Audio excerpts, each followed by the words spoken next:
ரொம்பவே கரெக்டாக சிங் செய்யப்பட்ட வீடியோ சாங்ஸ்களை பார்க்கலாம். ரொம்ப முக்கியமான விஷயம், மறக்காம நம்ம சேனலை சப்ஸ்கிரைப் பண்ணிட்டு பாருங்க. இந்த லிஸ்ட்ல ஃபர்ஸ்ட்ல இருக்கிறது டியூட் மூவில வர சாங்கை தூக்கி கோமாளி மூவில வர பாட்டோட சிங் பண்ணிருப்பாங்க. எவ்வளவு பிரதர்?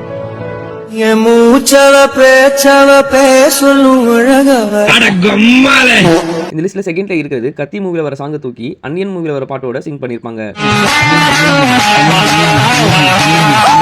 இந்த லிஸ்ட்ல தேர்ட்ல இருக்கிறது அஞ்சான் மூவில வர பாட்டை தூக்கி கார்ட்டூன் சோட்டா பீம்ல வர ராஜுக்கு சிங் பண்ணிருப்பாங்க. இந்த புல்லட்ட நெஞ்சில இருக்கணும், ரத்தம் ஒரு செத்துருவ நினைச்சியா? ராஜுடா. இந்த லிஸ்ட்ல ஃபோர்த்ல இருக்கிறது ஃபேமஸா போயிட்டு இருக்கிற சாங்கை தூக்கி காந்தாரா மூவில வர பாட்டோட சிங் பண்ணிருப்பாங்க. கண்ணன் தேவன் டீ புடி சிஎஸ்கே புடி புடி. இந்த லிஸ்ட்ல ஃபிஃப்த்ல இருக்கிறது பேட்ட மூவில வர சாங்கை தூக்கி ரஜினி சாருக்கு போட்டிருப்பாங்க. ரொம்பவே பெர்ஃபெக்ட்டா சிங்க் ஆகியிருக்கும். சூப்பர் ஸ்டார் ஆனாலும் சிங்கமா வாழ்ந்தாலும் வீட்டுக்குள் பஞ்சானோ